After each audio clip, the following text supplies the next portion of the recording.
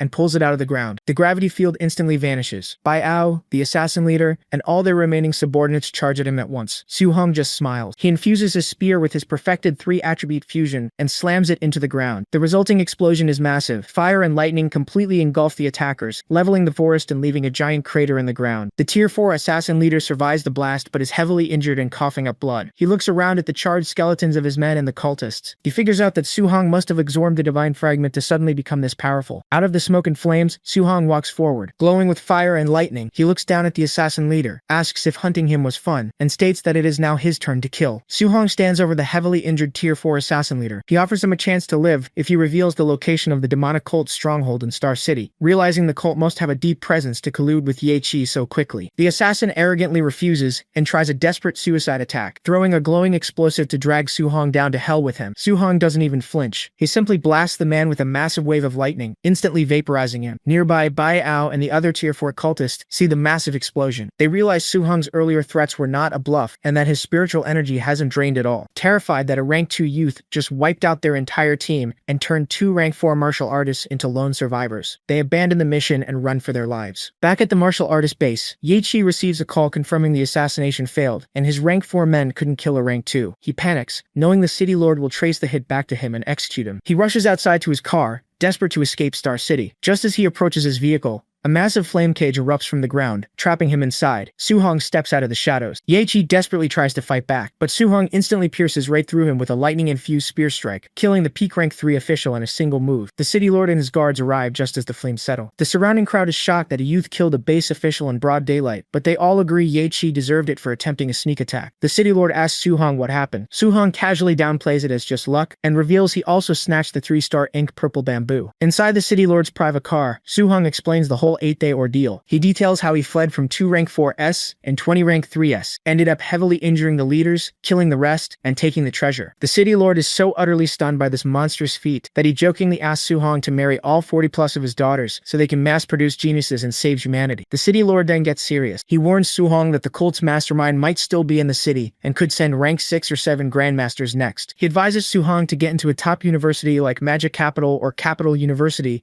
in the upcoming college entrance exams, as the cult wouldn't dare attack him there. Soo-hong arrives at his new villa. His aunt panics when she sees him covered in blood, but he quickly reassures her that it's just from hunting beasts. In his room, he opens his system panel and sees he has accumulated 3,105 martial values. He realizes if he puts it all into blood chi, he could break through to rank 3, but his mental strength would fall behind. He decides to balance his stats instead. He upgrades his mental strength to 501, officially making him a rank 2 spirit reader, and leaves his blood chi at 7075. The moment his mental strength upgrades, his improved telekinesis passively causes a glass of water on his desk to float into the air. The next day, Soo-hong returns to Star City No. 1 High School. Inside the classrooms, students are wildly sharing stories about how Soo-hong wiped out over 100 people at the training camp with a single spear swing, completely in awe of his genius. Suddenly, someone shouts that Soo-hong actually came to school today. Soo-hong is casually walking through the corridor when he hears a loud rumbling behind him. He turns around to see a massive mob of students sprinting toward him with glowing red eyes, aggressively screaming his name and telling him not to run. Sweating and completely terrified, Soo-hong braces himself, wondering what on earth he did to offend the entire school. Soo-hong runs down the school hallway, desperately trying to escape a massive crowd of students chasing him. They heard the rumors about his exploits at the training camp and are aggressively demanding to hear the details. Suddenly, Teacher Lee grabs him by the head, stopping him in his track. They tell Soo-hong to stop running because the principal is waiting for him in his office. Inside the office, the principal sits Soo-hong down and tries to secretly offer him some early and mid-stage tier 2 pills. Soo-hong politely declines, explaining that the pills wouldn't do him any good because he is already at the late stage of tier 2. The principal is completely shocked, knowing Soo-hong only just broke through recently. Soo-hong casually explains that he ran into some people trying to kill him, and the intense fights helped him earn a lot of martial values to improve faster. Curious to see this rapid progress, the principal takes Soo-hong to the school gymnasium for a sparring session. A huge crowd of students surrounds the basketball court to watch. The principal, a tier 3 martial artist, flares his aura and tells Soo-hong to make the first move. Soo-hong doesn't hold back. He charges forward and unleashes his cloud-hidden gale punch. The principal meets the attack head-on with his giant rock fist. The two fists collide, creating a massive shockwave that cracks the floor. The intense pressure completely shatters the principal's rock armor and forces him to slide backward. The principal realizes that Soo-hong's power is already at the tier 3 level, even though the kid isn't even using his full strength. Realizing he might actually lose and embarrass himself in front of the entire student body, the principal quickly stops the fight and admits defeat. He praises Soo-hong, declaring that his combat power is comparable to a late-stage tier 3 martial artist. The surrounding students go wild, cheering that their school finally has a genius who can get into the elite demon martial university. Knowing there is only 1 month left until the college entrance exam, the principal promises to help Soo-hong find sparring partners to push him into tier 3. For the next few weeks, Soo-hong's routine consists of sparring with the principal during the day and cultivating his guidance techniques at home during the night. Eventually, the principal brings in his old comrade, Croce Chen, to take over the sparring. When even that isn't enough, they call in President Wu of the Martial Arts Association. President Wu is a fierce tier 5 martial artist who holds absolutely nothing back. She ruthlessly beats Soo-hong into the ground day after day. A month passes just like this. With only 5 days left until the college entrance exams, a heavily bruised Soo-hong lies on the floor and tells President Wu he needs to stop because he's about to break through. She grabs him by the hair, thinking he's just making up excuses to avoid training. However, Soo-hong's body suddenly erupts in a massive wave of red energy. President Wu senses the power and realizes his blood chi has actually reached 1,000. She immediately orders her staff to rush over 2 bottles of tier 3 breakthrough pills. She tells Soo-hong to break through right there in the training room. Soo-hong thanks her, sits cross-legged on the floor, and focuses his energy as his wounds begin to heal, finally ready to become a tier 3 martial artist. Down on the first floor of the Martial Arts Association, people stare in complete shock. President Wu, who is usually a serious tomboy, walks through the lobby humming a tune with a cute smile on her face. The staff whispers that she must be in love. The school principal and old Shin arrive, laughing at the idea of her being in love, and head to the backyard to find her. In the backyard, Soo-hong is sitting cross-legged on the ground, glowing with intense red energy. He struggles to contain the power, and his first breakthrough attempt fails with a small shockwave. He decides to try one more time. Half an hour later, he successfully compresses all the violent blood chi into his body. He opens his eyes, yells out, and releases a massive burst of energy. Standing up, he marvels at the feeling of finally being a tier 3 martial artist. He casually punches the air, and a massive flaming fist made of pure blood chi shoots out and smashes into the wall. He checks his system and sees his blood chi has reached exactly 1,000. He realizes that at tier 3, he doesn't even need to rely on martial techniques to launch long-range attacks. Excited to share the good news, Soo-hong runs straight inside. However, his clothes were destroyed during the breakthrough. He bursts through the doors half naked, completely surprising President Wu, the principal, and old Ken. President Wu blushes and yells at him for having the guts to flash her. Meanwhile, at the city lord's mansion, Lin Xinghe runs to his father,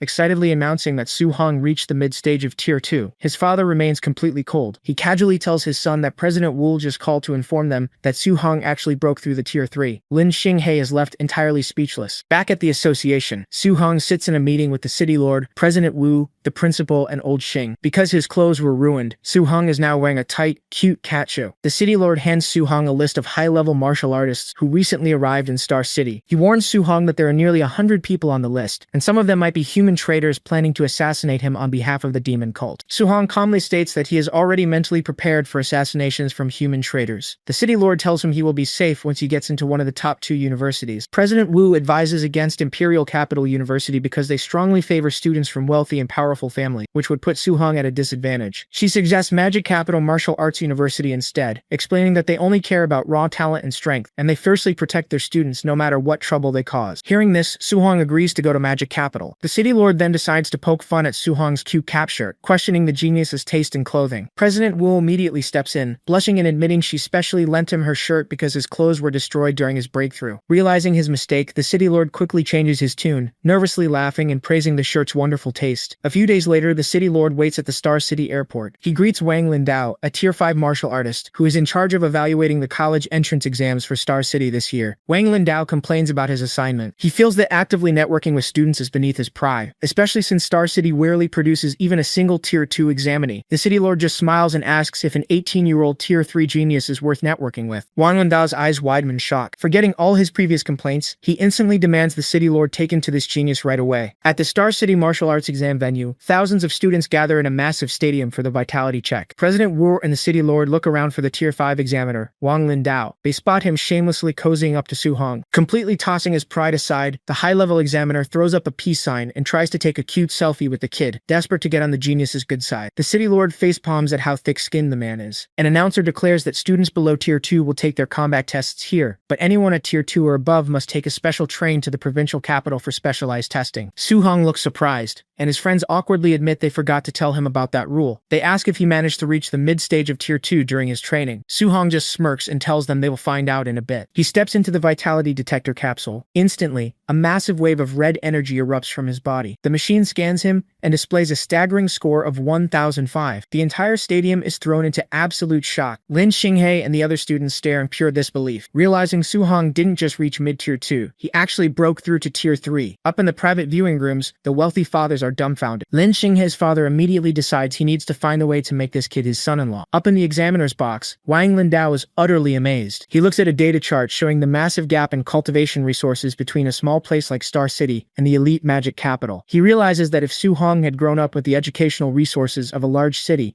his terrifying talent might have already pushed him to Tier 4. Down below, the crowd swarms Su-hong. Students scream that they love him and want to have his babies. Feeling completely uncomfortable with the intense attention, Su-hong hurries away. In the end, only 4 students from Star City qualify for the specialized testing: Su-hong, Wan Qiantou, Lin Xinghe, and the spirit reader Xiao Yan. They board the special exam train, heading to the provincial capital. As they walk down the aisle, students from other cities try to intimidate the Star City group by aggressively releasing their fiery Tier 2 auras. Su-hong's friends flare their own auras to push back, but Su-hong decides to shut it down immediately. His eyes glow bright blue as he unleashes his full spiritual pressure. The energy explodes outward, forming into a massive, roaring blue dragon that sweeps through the entire train car. The overwhelming Tier 3 pressure instantly shatters the other students' auras, slamming them back into their seats in pure terror. Sweating and trembling, the rival students realize a backwater city actually produced a Tier 3 monster. They silently agree that if they run into him during the exam, they will flee without hesitation. With the train car completely silent, Su-hong casually walks down the aisle and takes his seat. His friends ask which university he is aiming for, revealing that all 3 of them plan to apply to Magic Capital Martial Arts University. Su-hong smiles and says he is also planning to go there, meaning it will be comrades in arms. His friends are thrilled, knowing they can set their minds at ease with him on their side. Su-hong remembers President Wu telling him that Magic Capital accepts everyone based purely on talent and strength, regardless of their background. He smiles, ready to make his mark at the university. On the train, students from other cities approach Su-hong. They brag about their strength and boldly declare they will defeat him in the exam. Su-hong just stares at them and casually replies with a simple okay. His deadpan reaction completely deflates their excitement and leaves them confused. They arrive at Tianxing Square in Hangzhou, where a massive crowd is gathered around a giant mechanical sphere. This is the entrance to the secret realm. While they wait, the #1 prodigy from Wen City city, Chen Tianyan, arrives. He immediately flares his fiery red aura, revealing he is a Tier 3 martial artist. He arrogantly mocks Su Hong's group, calling them Tier 2 trash because he heard Star City's top student was only at the 2nd tier. Su Hong steps off the bus holding his spear. Chen Tianyan looks right at him but doesn't recognize him, dismissing him as looking entirely ordinary. Nearby, Old Qin is standing with the chief examiner, a Tier 7 grandmaster named Lin Beixing. Lin also thinks Su Hong looks unimpressive and questions if the kid really has a perfect affinity for 7 attributes. Old Qin just smirks and tells him that seeing is believing. The students start complaining about the delay. Suddenly, Grandmaster Lin unleashes a massive wave of red spiritual pressure that forces the entire crowd into silence. He announces the exam rules. The test takes place in the Tianxing secret realm and lasts 7 days. Students earn points by killing beasts. Map fragments to locate special beasts are hidden inside regular ones. The main target is a Tier 4 early-stage savage dragon in the center, worth 10,000 points. Finally, students can defeat each other to steal half of their opponent's points. Hearing this, Su Hong realizes the exam is designed to make the candidates fight each other. Grandmaster Lin opens the glowing green portal. Chen Tianyan and the rest of the massive crowd charge forward to get a head start. Su Hong tells his friends to go in first. He then uses his telekinesis to wrap them in yellow energy and tosses them straight into the portal. Instead of following them, Su Hong waves goodbye and walks over to the Grandmasters. He figures that earning points by hunting beasts is way too slow compared to just letting everyone else gather points so he can steal them later. He casually sits down to have a cup of tea with Old Qin and Grandmaster Lin. Lin realizes Su Hong's ruthless plan and notes that the kid and his teacher are exactly alike. Lin asks Su Hong if he is really that confident, since there are other Tier 3 candidates participating. Su Hong humbly replies that he only has a little bit of confidence. Old Qin immediately ruins the humble act by loudly bragging that Su Hong recently survived an 8-day assassination attempt, killing 20 Tier 3 demon cultists and heavily injuring 2 Tier 4s. Grandmaster Lin is completely shocked by this claim. Su Hong awkwardly scratches his cheek and admits he had to risk his life for 8 days, leaving Lin to realize just how ridiculous this kid really is. A few hours later, Su Hong is inside the Tianxing secret realm. He immediately runs into a low-stage Tier 3 bear and a Tier 3 white tiger. The bear charges at him, but Su Hong effortlessly pierces it with a fiery lightning strike from his spear. With the bear dead, the tiger tries to run away. Su Hong unleashes the third style of his spear technique, blasting a massive trench into the ground right in front of the beast. Terrified,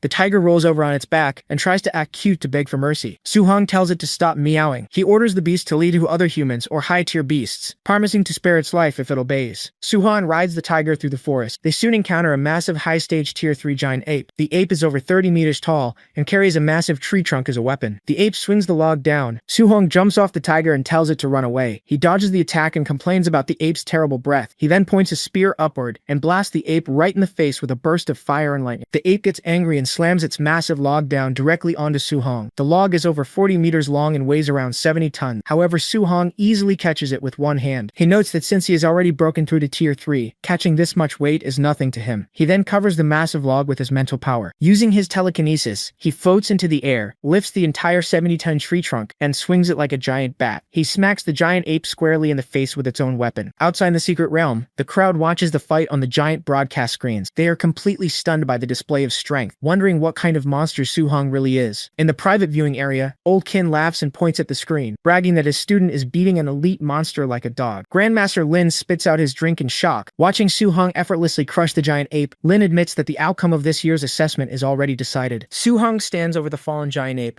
He checks his points bracelet, completely shocked to see he already has 2,100 points, putting him in first place by a massive margin. He realizes that since the ape gave him so many points, hunting elite beasts is a much faster way to win than his original plan of beating up other students. He jumps down and commands the white tiger to find him more high-tier monsters. Meanwhile, in another part of the secret realm, Chen Tianyan checks the leaderboard and is furious to see Su Hong so far ahead. Determined not to lose, Tianyan uses a map fragment to locate a special beast and heads toward it. He arrives at a rocky clearing and finds a giant glowing purple serpent. He realizes it is a Tier 3 high-stage beast, a dark poison snake. Believing he can beat anything Su Hong can, Tianyan activates his fire attribute and charges at the snake. However, just a few minutes later, Tianyan is sent flying backward, heavily injured and coughing up blood. He realizes the snake is almost as strong as a Tier 4 beast, and decides he has to run away or he will die. As he tries to escape, a sudden blast of fiery energy sweeps past him and slams into a tree. Su Hong steps out of the forest, carrying his spear and giving a sinister smile. He demands the points, but Tianyan refuses. In response, Su Hong instantly dashes forward and smashes the butt of his spear into Tianyan's face, knocking him out cold in a single strike. A group of 5 other candidates who are watching nearby are terrified by Su Hong's power. Seeing how easily he took down the number 2 prodigy, they immediately beg for mercy. Su Hong tells them he will spare them if they all hit the unconscious Tianyan to share the blame. They agree and take turns beating him up. Su-hong rides away on his white tiger, leaving the beaten candidates behind. He soon finds the giant purple serpent. He leaps off his tiger, charging his spear with a massive aura of golden lightning and fire. Using his 9 sky-breaking spears technique, he thrusts forward and obliterates the giant snake in one hit. An hour later, Tianyan finally wakes up.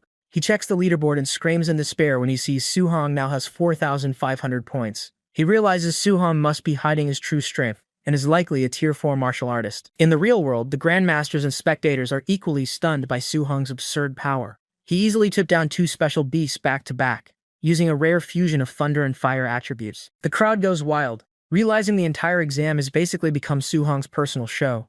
Inside the realm, Su-hong tells his tiger to lead the way to the center of the map, where the boss monster is located. He arrives at the edge of a massive, dark crater. He tells the tiger to wait outside and jumps down into the abyss. At the bottom, he finds the Tier 4 Savage Dragon. It is a massive, dark red dragon, securely locked up in heavy chains and fast asleep. Su-hong feels the overwhelming pressure of its aura. He knows that in a head-on fight, he would likely lose. But since it's asleep and chained up, he decides a surprise attack is the best option. He notices a very specific, unprotected spot on the dragon's backside. Smiling wickedly, Su-hong channels all his elemental attributes, thunder, fire, and gold, into his spear. He winds up and violently thrusts his ultimate move directly into the dragon's exposed rear end. Su-hong's spear strikes true, hitting the dragon right in its most vulnerable spot. Blood splatters, and the beast jolts awake, roaring in agonizing pain.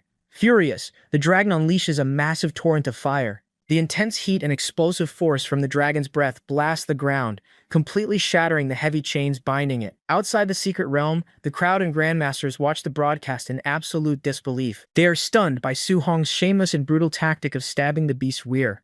They quickly realize the chains are broken, and the savage dragon is now completely free. The unbound dragon lets out a deafening roar, sending a massive pillar of energy into the sky. Su-hong stands his ground, excited. Now that the beast is unrestrained, he can finally test his true combat power by going all out. The dragon blasts another massive wave of fire.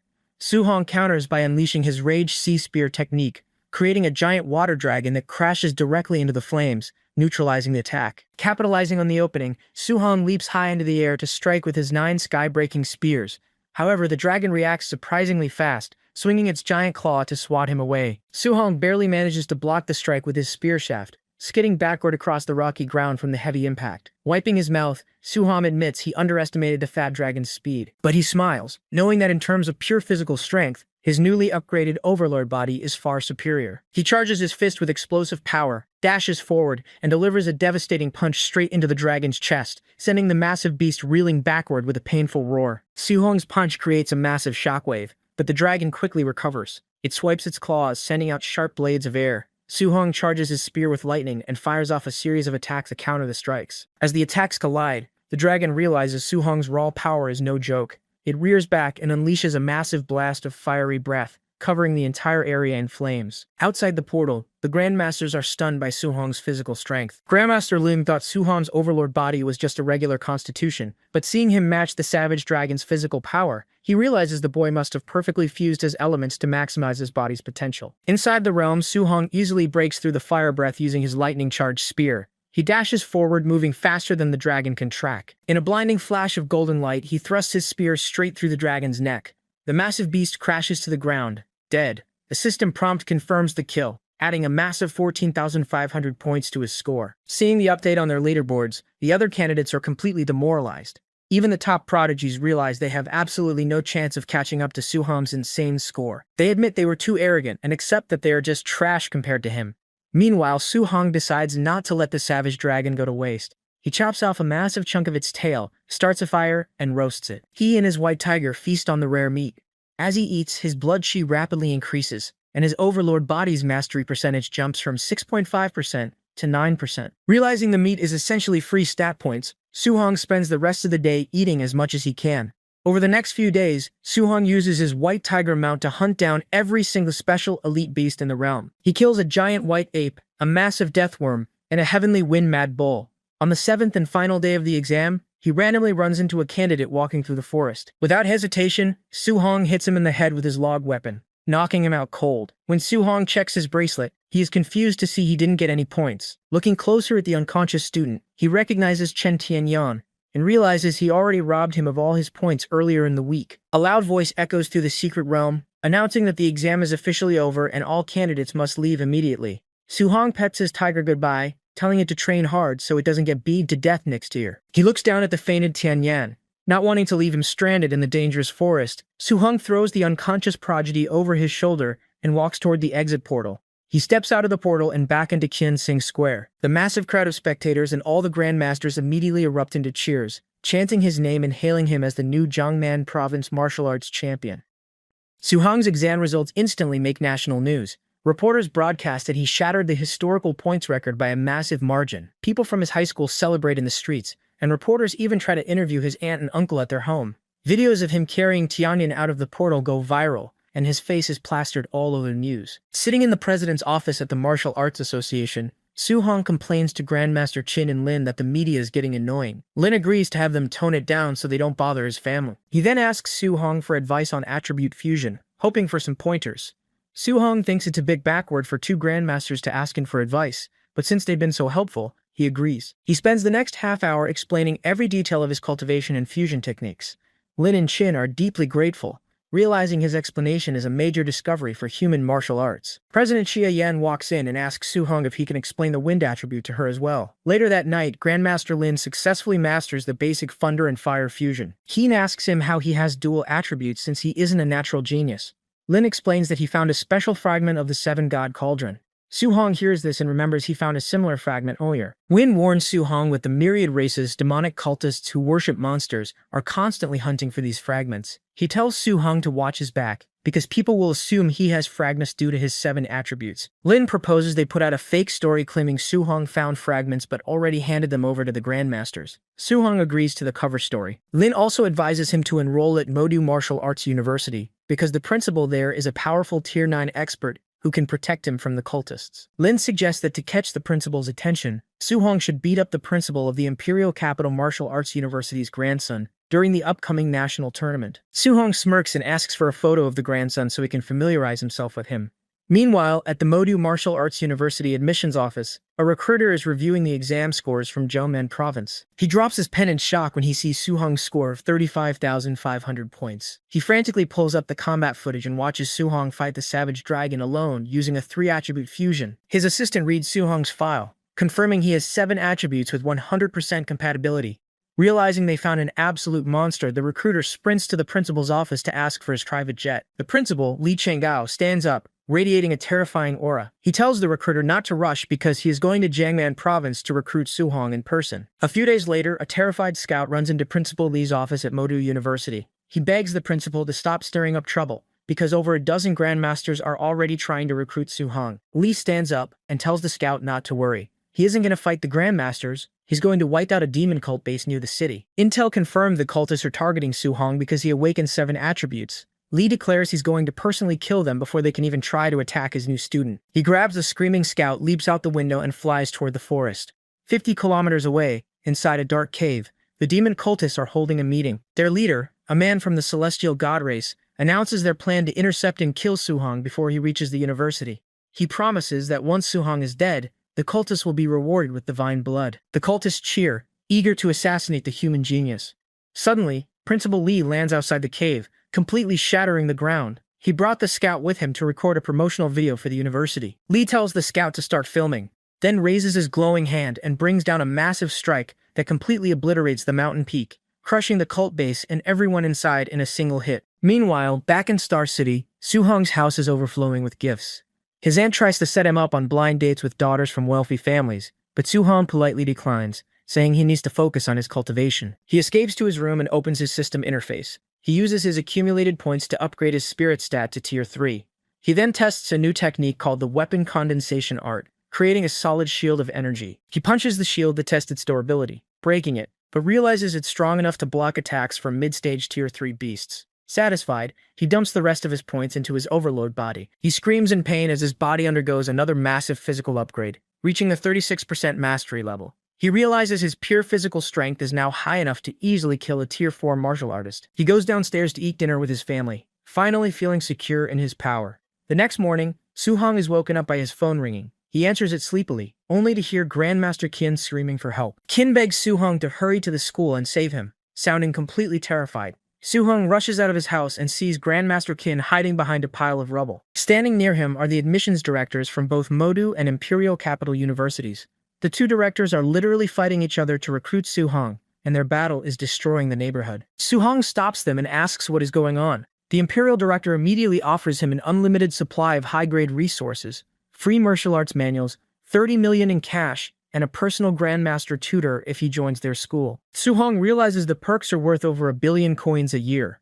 He asks the Modu Director what his school can offer. The Modu Director bluntly states that they treat everyone equally, so Su-hong will only get the standard 10 million a year in resources. He explains that at Modu, students have to earn everything else through their own abilities. The Imperial Director mocks Modu for being stingy, assuming Su-hong will obviously choose Imperial.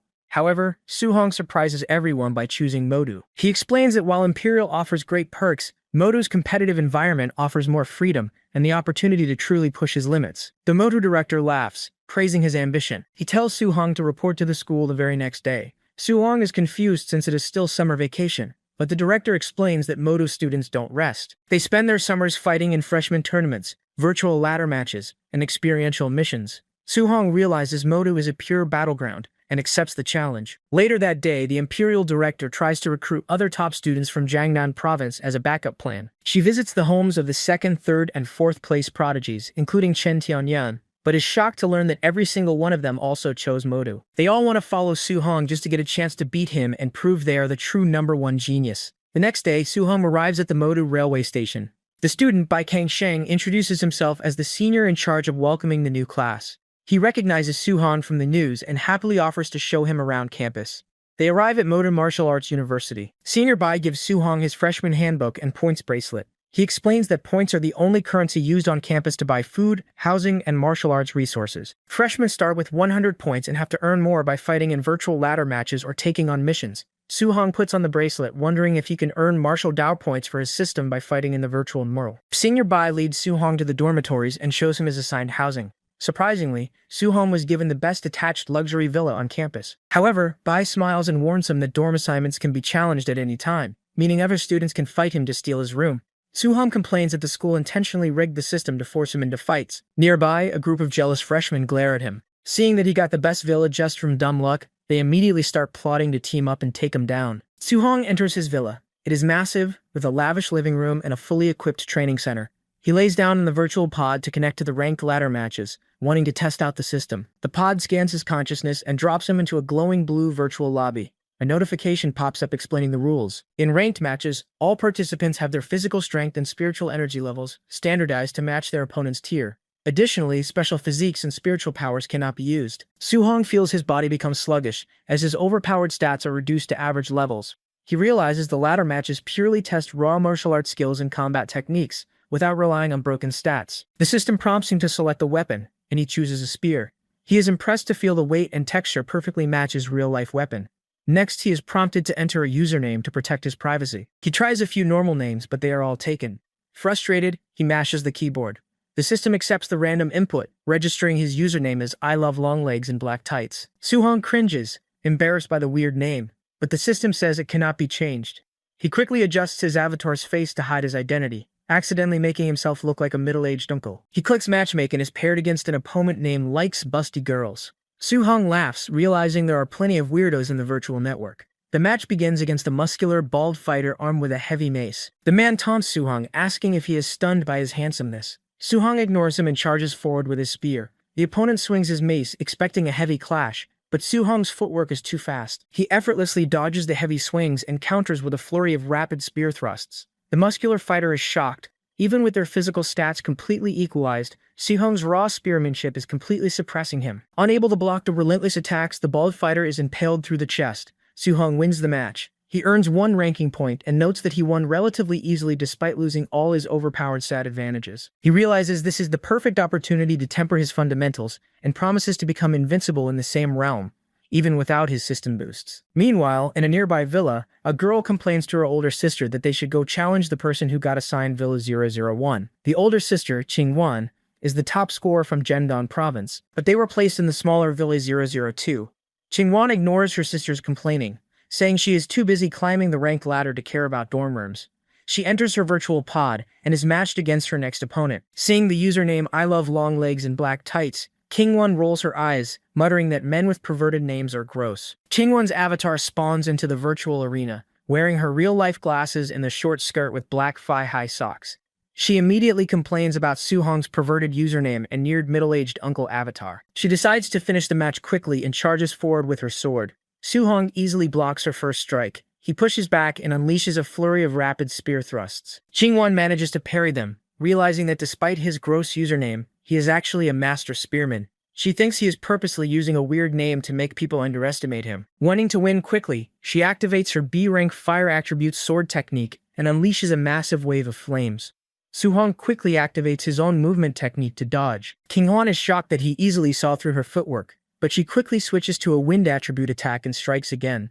Suhong narrowly dodges the wind blade. He realizes that since his opponent is a top-tier genius with dual attributes, he needs to take the fight seriously. He activates his 9 heaven-shattering spears technique, charging his spear with golden lightning, and strikes back with full force. Kingwon creates a massive tornado of fire to block his attack, refusing to lose to someone with such a garbage name.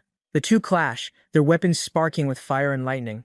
However, Suhong's raw technique overwhelms her. He breaks through her guard and strikes her with a powerful blast of lightning, winning the match.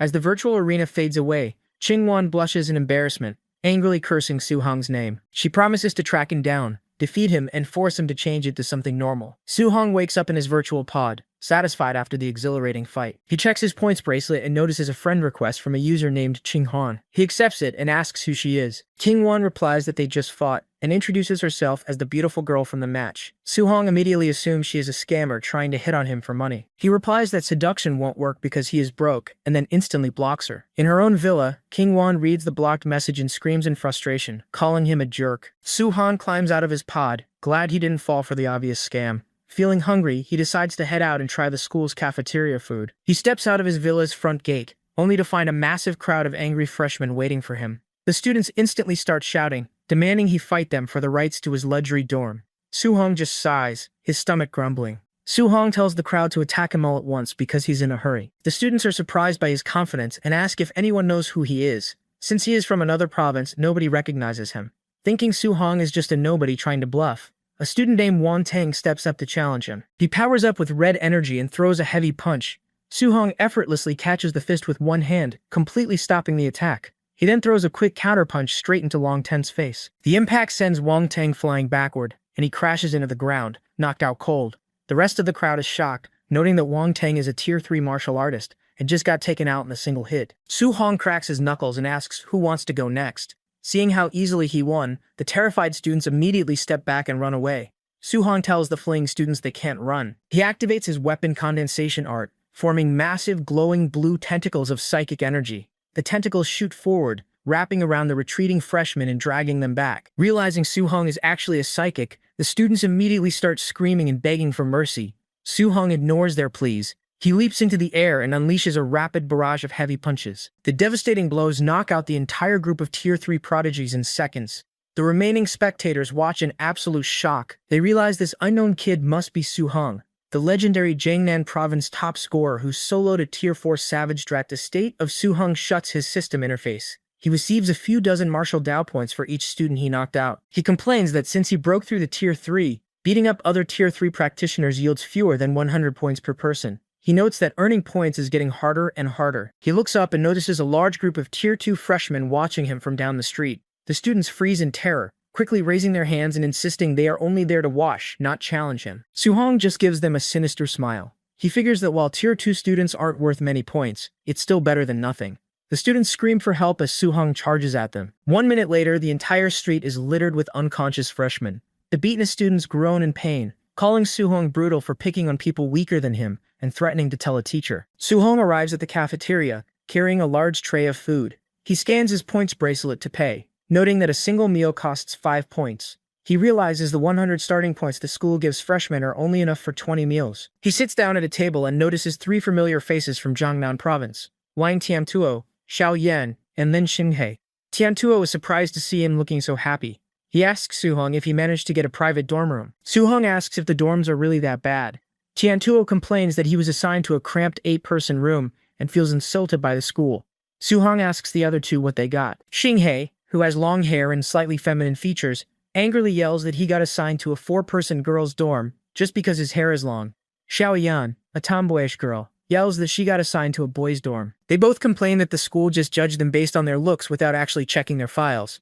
Suhong awkwardly offers his condolences. They ask him again what dorm he got. Suhong tries to avoid the question, saying they should just eat, but they press him for an answer, assuming he probably just got a studio apartment. Suhong finally admits he got his own private luxury villa. The three of them instantly freeze, staring at him in complete silence. Knowing they are definitely jealous, Suhong quickly excuses himself and hurries out of the cafeteria. Back at his villa, Suhong climbs into his virtual pod and logs back into the ranked matches. He fights match after match, using the equalized stats to temper his spearmanship and movement techniques. He only stops when his mental power is completely drained. He checks his profile and sees he reached Bronze 4-star. Lying in bed, Suhong realizes that even with his overpowered Tier 3 psychic mental strength, he could only handle 8 matches in a row before exhausting himself. He figures normal students probably have to rest for a long time after just 1 or 2 simulated battles. He falls asleep, preparing for whatever challenges Modu University will throw at him next. Suhong sleeps soundly, knowing his high mental power will let him progress faster than everyone else. Suddenly, a loud announcement blares across the campus, waking him up. All freshmen are ordered to assemble at Field 13 within 10 minutes. Anyone late will lose 10 points for every minute they delay. Suhong grabs his spear and rushes out of his villa.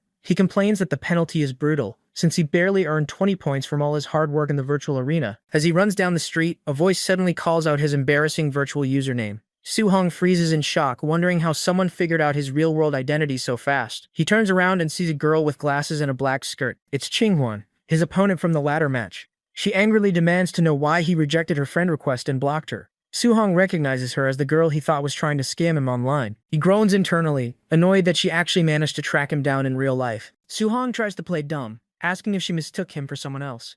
Hanwon easily calls his bluff. She points out that he uses a spear, fought 8 virtual battles in a row, and clearly has at least rank 3 mental power. Since most psychics use flying daggers or small hidden weapons, a psychic wielding a heavy spear makes his identity incredibly obvious.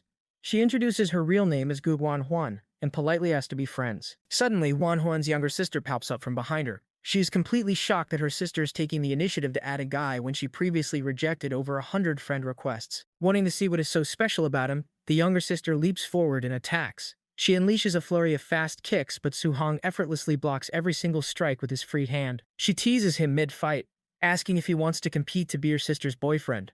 Huan sighs and tells Suhong he has permission to fight back, warning him that her sister won't listen to reason unless she gets beaten up first. Taking her at her word, Suhong agrees. He immediately counters with a fast, heavy thrust of his spear shaft, striking the younger sister directly in the stomach and sending her sliding far across the pavement. She regains her balance next to Huan, sweating, and admits that his strength is actually terrifying. Huan calmly agrees, having already experienced it firsthand. The younger sister asks Suhong how much force he used in his attack. When he tells her it was only 30%, she shows him her bruised arm and asks if he is even human. Despite the hit, she steps forward and asks to add him as a friend. Suhong figures friends are made through fighting and agrees, thinking she seems straightforward enough. The system confirms the friend request for both sisters. Seeing his username, the younger sister immediately calls him a pervert. Han just tells her sister not to judge other people's preferences. Deeply embarrassed, Suhong tries to explain that the name was just an accident and regrets picking something so weird. Suhong arrives at the sports field. A massive crowd of freshmen has already gathered. He immediately runs into his friend Tian Tuo, who tells his roommates about Suhong. The roommates recognize Suhong from the news and excitedly beg for autographs. Suhong asks where the other 2 friends are. Tian Tuo points out that the tomboyish Asho Yan is running away from a mob of thirsty guys in her boys' dorm. Meanwhile, the long-haired Xing He is getting violently beaten up by the girls in his dorm, who think he's a pervert trying to sneak in. Suhong awkwardly ignores the chaos, calling it brutal. Suddenly, a massive wave of oppressive aura sweeps over the field, silencing the entire crowd. Principal Li Chenggao steps out onto a raised platform. He announces that he gathered everyone here so they could get to know each other through their strength. He orders everyone to release their blood auras, declaring that the last person standing will win a reward of 50 points. The students immediately power up. Tang Gaiyun, a high-stage Tier 3 martial artist, flares his aura, proudly declaring that the points are his. Right beside him, another high-stage Tier 3 prodigy named Fan Hai powers up and challenges him. Across the field, Hanwaran and her sister unleash their own massive red auras, revealing that they are also high-stage Tier 3. Suhong looks around and notices dozens of other high-stage Tier 3 martial artists powering up. He is surprised, noting that in his province, he was the only one at that level. Yet here, geniuses from other provinces are everywhere. Tiantuo is struggling to stand under the pressure. He looks at Su Hong, completely baffled that he is withstanding the combined auras of so many prodigies without even releasing his own. Su Hong realizes he forgot and decides he might as well join in. A nearby prodigy sneers at Su Hong, telling him to back off because he is about to get serious. The prodigy unleashes his own aura, trying to crush Su Hong. However, Su Hong just smirks and finally releases his blood aura. A massive wave of dark red energy erupts from his body, violently pushing outward.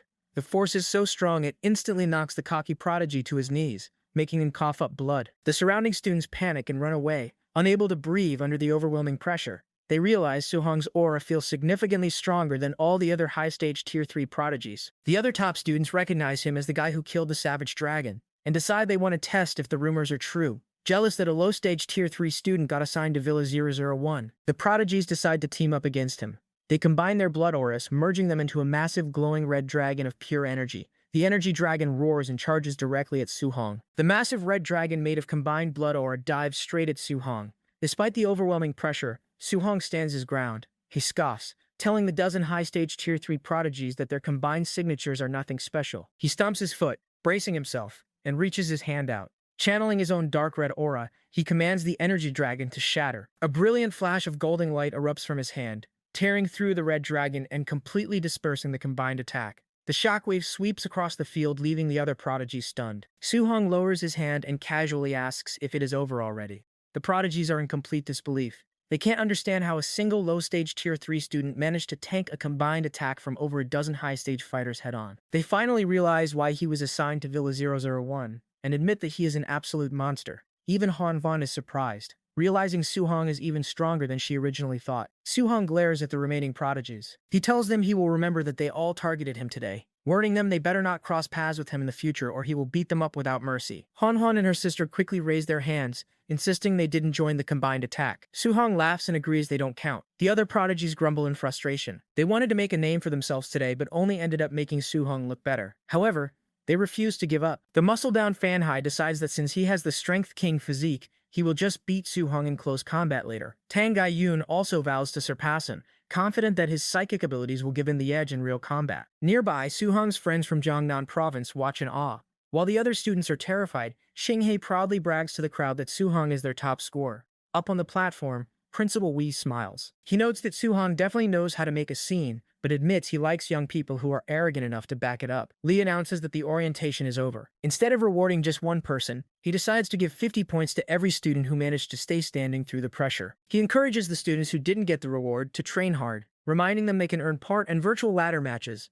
Principal Li continues his speech announcing the rules for the dorms. He reveals that the school only has 10 luxury villas, 100 townhouses, and 1,000 single dorms available. Tiantuo and Xiaoyan are excited to hear that these specific rooms come equipped with free virtual pods, saving the occupants hundreds of points every month. Li smiles wickedly and tells the crowd that anyone dissatisfied with their current living conditions can challenge the current occupants for their dorm. Furthermore, he adds a special rule.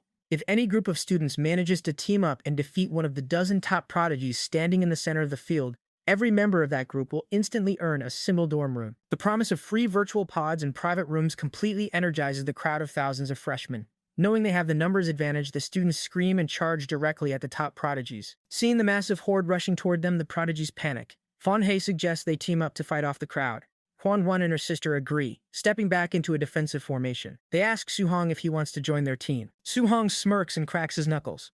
He tells them he won't join them because he isn't going to let this perfect opportunity to farm Martial Dao points slip away. He leaps high into the air and charges headfirst into the massive crowd of students all by himself. Su Hong confidently charges into the crowd, hoping for a good fight. To his disappointment, as soon as they see him coming, the students scream and scatter in every direction, warning everyone to avoid the monster. He stops in his tracks, dumbfounded, as the entire field turns into a game of keep away. Every time he moves toward a group, they immediately pivot and run the other way. He watches in frustration as they prefer to fight each other rather than risk a confrontation with him.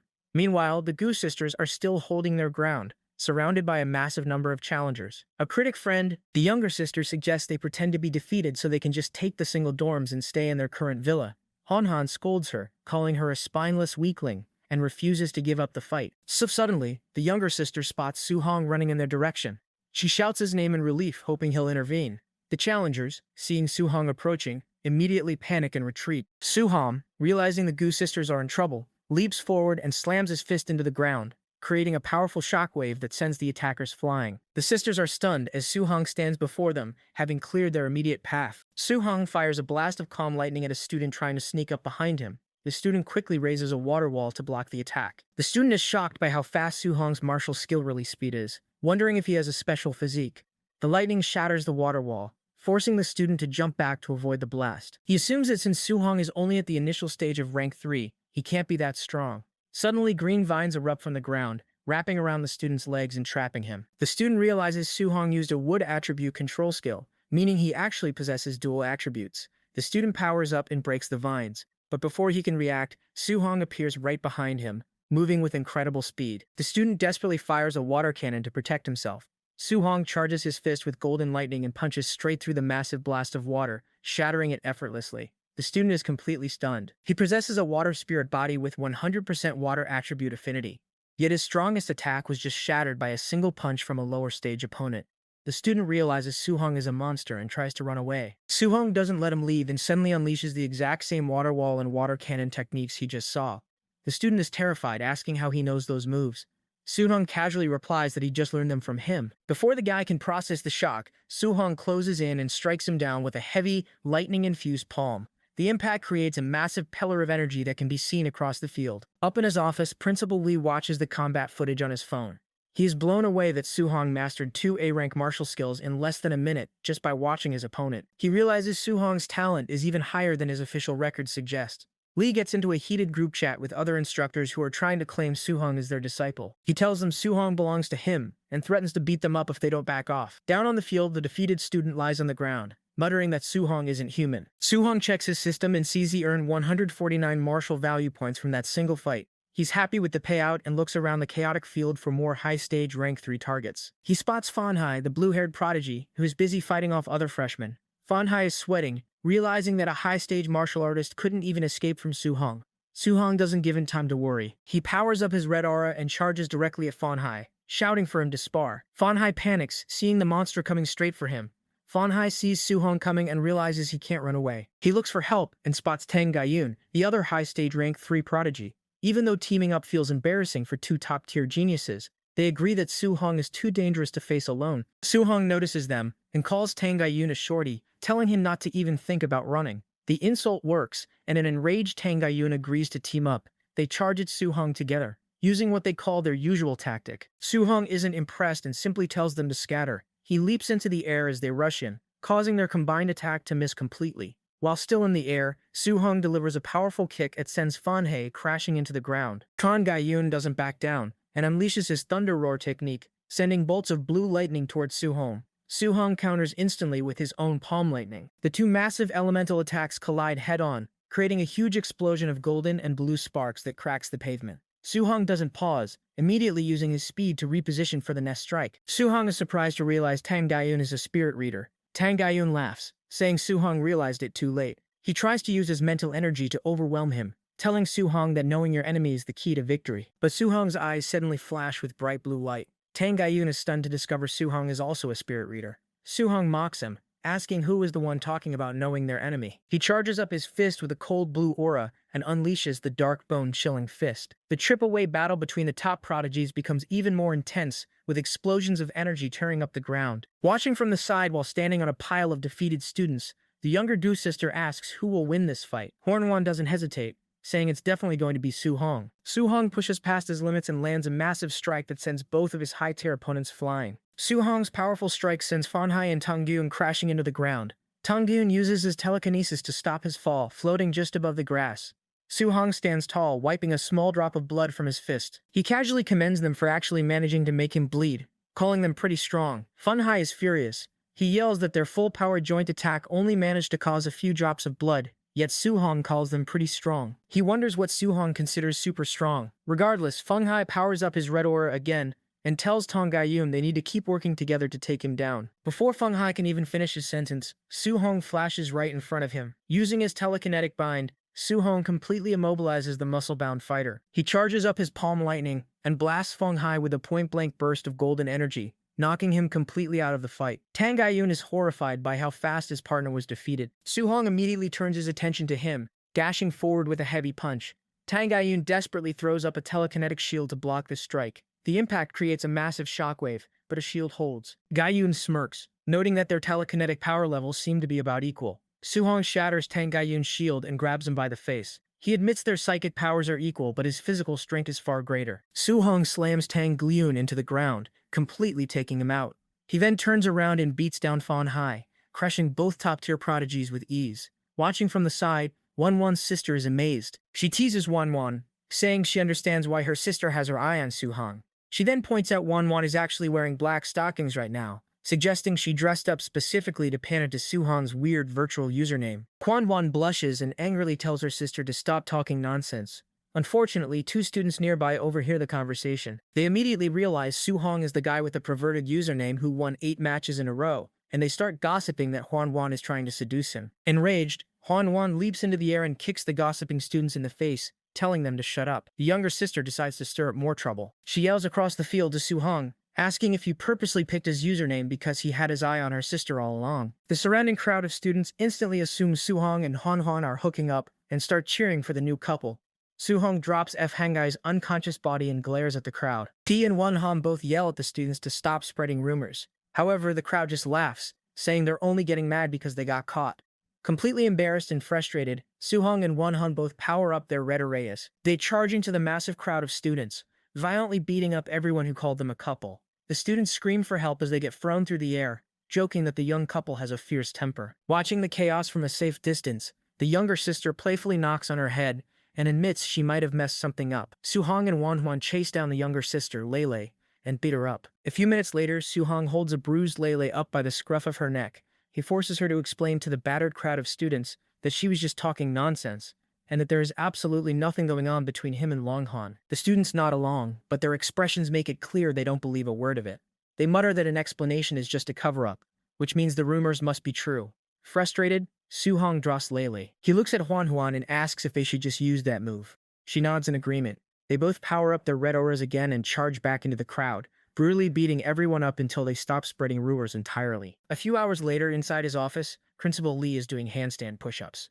His assistant reads a report about the chaos on the field. Because Su-hong and Wanhan went on a massive rampage, they ended up inadvertently defeating almost everyone who had claimed a dorm room. The report states that they seized control of all the top 10 luxury villas, over 80 townhouses, and 300 single rooms. Principal Lee laughs, thinking it's a good lesson for the pampered students to sleep outside in tents for a night. But his assistant corrects him, explaining that Su-hong didn't make them sleep outside. Instead, he rented all the seized rooms back to the students at ridiculously high prices. The rumor is that he made over 10 million points in a single night. Lee stops his push-ups, stunned. He bursts out laughing, declaring that he likes Su-hong's business mind even more now. Principal Lee asks what the Gu sisters are doing. The assistant nervously reports that Hornhorn hung Lele up like a mummy outside Su-hong's villa as punishment for starting the rumors. Additionally, Huan challenged Su-hong to an official duel. Lee strokes his beard, acknowledging that Huan is actually a strong fighter, but Su-hong is just too much of a monster. He asks his assistant how long the girl could last if both sides went all out. The assistant mentions their previous virtual match, where they seemed evenly matched for the first 10 moves before Su-hong won. Lee laughs, asking if the assistant really thinks Su-hong went all out during that simulated fight. The assistant is shocked, wondering how it's possible Su-hong still hasn't used his full strength yet. Lee reveals that he privately asked Hanwon to challenge Su-hong in the real world, specifically so he could finally see Su-hong's true power. Outside Villa 001, a massive crowd of battered students gathers to watch the duel between the number 1 and number 2 prodigies. Lele, still hanging from the roof, cheers her sister on. Wanwan draws her sword, telling Su-hong she knows he is stronger, but she wants to see exactly how big the gap between them really is. She promises to go all out and asks him to do the same. She activates a powerful ice attribute technique, covering the ground in sharp spikes of ice as she charges forward. Su-hong smiles, agreeing to satisfy her request. He readies his spear, charging it with golden lightning and fire, and jokes that there are plenty of people willing to pay top dollar to rent her Villa 002 once he beats her and takes it.